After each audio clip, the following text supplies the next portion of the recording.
Do you guys like adventure? Like camping in the jungle or diving undersea?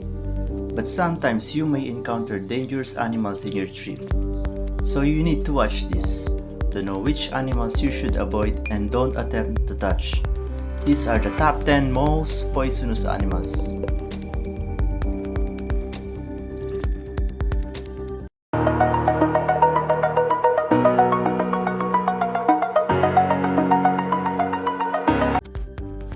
Number 10. The most venomous cephalopod, the blue-ring octopus. At first glance, the blue-ring octopus looks perfectly innocuous. Psychedelic coloring and pin-sized packaging make it seem more adorable than alarming. But don't let its cuddly exterior fool you. This tiny octopus can kill you quickly. Native to the Pacific Ocean, the blue-ring octopus can be found in the soft, sandy bottom of shallow tide pools and coral reefs. When not seeking food or a mate, blue-ring octopuses often hide in the crevices, shells, or marine debris. If you catch them outside of their cozy hiding spots, it's easy to see how the animal gets its name. When threatened, the bright blue rings appear all over its body as a warning signal to potential predators. Although all octopuses are venomous, the blue-ring octopus is a league of its own. Its venom is 1,000 times more powerful than cyanide, and this golf ball-sized powerhouse packs enough the venom to kill 26 humans within minutes. It's no surprise that it's recognized as one of the most dangerous animals in the ocean. Blue-ring octopus produce potent neurotoxin called tetrodotoxin, a potentially deadly substance also found in pufferfish. The venom is produced by symbiotic bacteria in the animal's salivary glands and is more toxic than any land mammals. It's primarily used when hunting. The octopus captures crabs, shrimp, and small fish by pecking through its prey exoskeleton, with its beak inserting the venom. Then it will use its beak to pick up meat, while its prey remains helplessly paralyzed. In the end, only the top outer shells of its prey remains. So what happens if you're bitten by a blue-ring octopus? First, the venom blocks nerve signals throughout the body, causing muscle numbness. Other symptoms include nausea, vision loss or blindness, loss of sense, and loss of motor skill. Ultimately, it will cause muscle paralysis, including the muscles needed for humans to breathe, leading to respiratory arrest. There is no known antidote, but victims can be saved if artificial respiration is started immediately. If you ever encounter this blue and yellow beauty, back away in a hurry. Its bite is usually painless, so you might not know you've been bitten until it's too late. Fortunately, the blue-ring octopus isn't aggressive. It's only likely to bite humans if cornered or handled. In fact, there had been no known deaths from its bite since 1960s. As long as you keep your hands to yourself, you should be fine. Number 9. The most poisonous bird, the hooded Pitohui. The hooded Pitohui is beautiful but poisonous bird. It's the first poisonous bird to be officially documented in scientific literature. It's about the size of a dog, averaging about 9 inches in length, with black feathers on the head and an orange or red belly. They are members of family Corvidae, as are crows and ravens, and they are passerines or songbirds. They have sharp claws on their black legs and a strong black beak. Pitohui has two species which are close relatives, the variable Pitohui and the brown Pitohui, which are also poisonous. Of the three related species, the hooded Pitohui is the most toxic. The bright colors of the hooded Pitohui, along with the strong odor that it emits, are thought to be aposematic, or meant to ward off predators. The hooded Pitohui inhabits the rainforests and tropical jungles of New Guinea, which is an island located in the north of Australia. It inhabits the rainforests from lower lands to sea level. Hooded Pitohui are omnivorous birds, meaning that they eat variety of both plants and animal foods, including berries and insects. Their diet also includes the New Guinea beetle chorcine of the Malairidae family. This beetle is the source of birds' toxic properties and also believed to be source of lethal toxins found in the poison dart frogs of Colombia. These substances are batrachotoxins or potent neurotoxic steroidal alkaloids. In high enough doses, such toxins can lead to paralysis and death. Number 8. The most venomous mollusk, the marble cone snail. This little guy is a cone snail. It has a host of deadly adaptations including a venomous harpoon that it uses to catch prey. The cone snail species that packs the most venomous mollusk is the geographic cone snail according to the BBC Earth.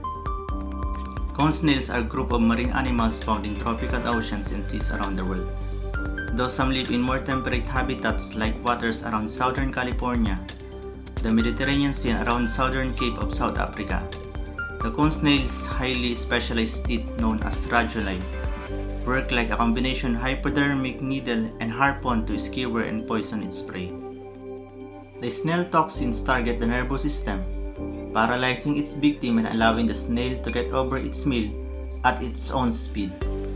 The cone snail is constantly regrowing its raduli, meaning it's rarely without its deadly harpoon teeth. Historically, 65% of people stung by geographic cone snail die if they don't get to hospital in time. We don't currently have medicines that can neutralize the snail conotoxin venom. The only treatment is to treat the symptoms and try to keep the victim alive until the venom wears off.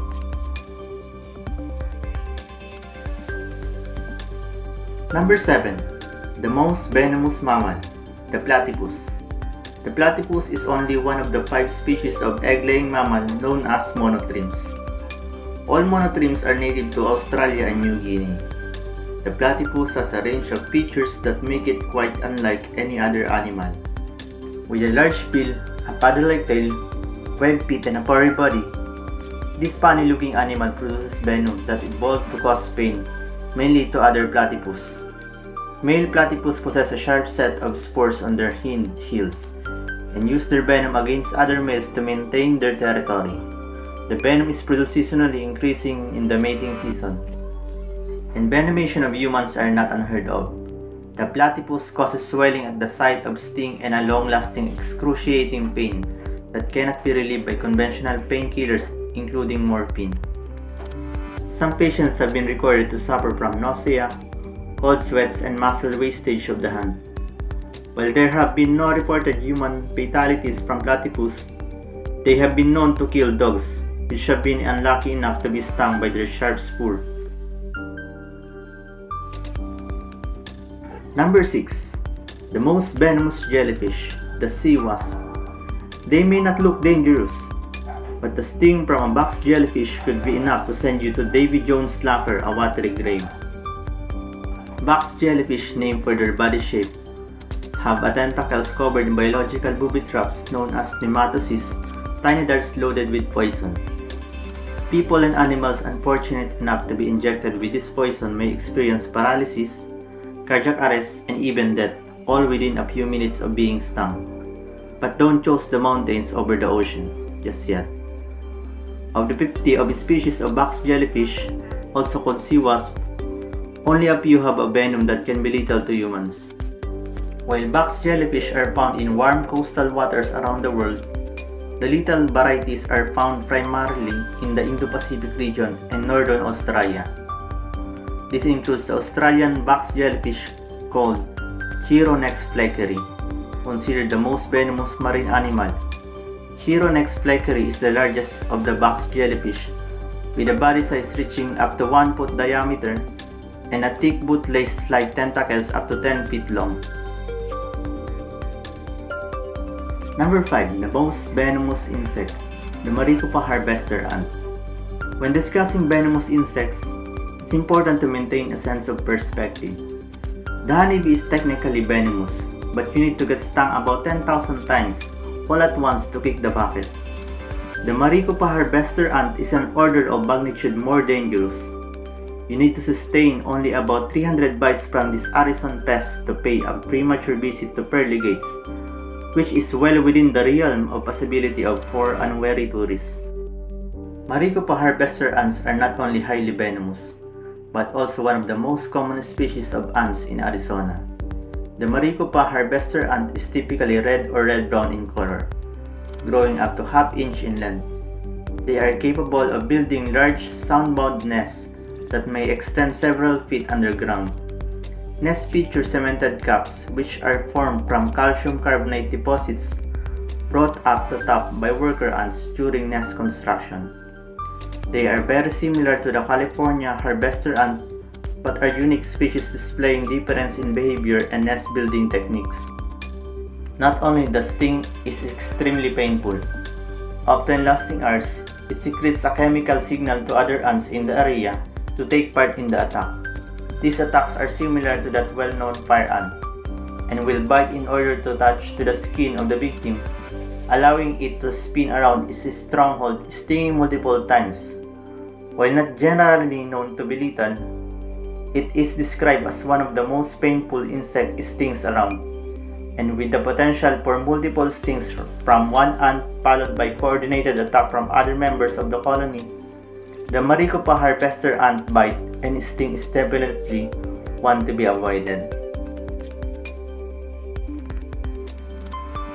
Number 4. The most venomous fish, the stonefish. Stonefish are found in rocky or muddy bottoms of marine habitats in the Indo-Pacific region. They have excellent camouflage. Their bodies are typically brown with orange, yellow or red patches and are textured to resemble surrounding rocks or coral. You could swim right by stonefish and never know it was there. Stonefish use this to their advantage while hunting, and will wait for the fish to swim, then swiftly attack and swallow their prey. The good news is that stonefish use their spines defensively, not offensively, so the fish won't go out its way to attack you. If you step on the fish, however, it's a different story. Stonefish have 13 spines lining its back that release venom under pressure.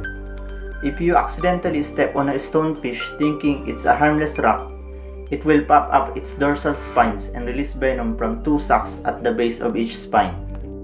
Unsurprisingly, the more venom that is injected, the worse it is for you. Stings result in terrible pain, swelling, necrosis, and even death.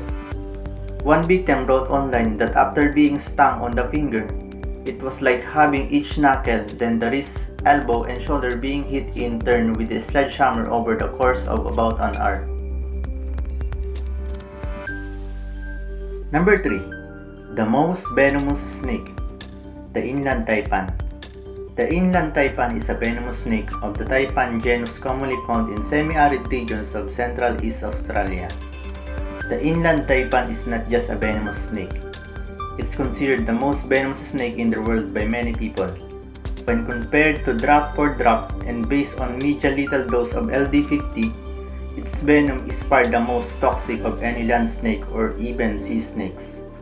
Unlike most other species, the inland taipan evolved as mammal hunter, so its venom is ultimately designed to kill warm-blooded prey just like us. The maximum yield recorded from a single bite of inland taipan is 110 mg, and the venom is so toxic that just one bite is enough to kill at least 100 human adults or 250,000 mice. Depending on several factors, a bite if left untreated has the potential to kill someone in 30 to 45 minutes. Its venom is about 50 times or more toxic than the king cobra venom. Number 2. The most venomous spider, the Brazilian wandering spider. If you happen to be an arachnophobia, there's a good news and bad news about Brazilian spider. The good news is that this creepy crawly lives in tropical South America, doesn't necessarily deliver a full dose of venom when it bites, and rarely attacks humans. Even better, an effective anti-venom makes fatalities very rare. Bites from the Brazilian wandering spider may result in a couple of painful pinpricks to a full-blown envenom. In either case, people bitten by this spider or any tenant should seek immediate emergency treatment, as the venom is possible life-threatening. Number 1. The most poisonous amphibian, the golden dart frog. The most poisonous animal is not a snake or a spider. It's a beautiful little frog. Most frog produce skin toxins, but the poison dart frog from Central and South America are the most potent of all. The golden poison frog contains enough poison to kill 20,000 mice or 10 people. It's probably the most poisonous animal on Earth. It is so toxic that even touching it can be dangerous. The poison is so strong that it was used by Choco Indians to poison their hunting darts, and may have once been used in warfare. The Indians would rub the tip of a dart along the back of a live frog. Once dry, the poison would remain active on the dart for up to a year. The back of a single frog would provide poison for up to 2 to 3 darts. The frog was unharmed and released back into the wild. The Indians used the darts to hunt mammals and birds.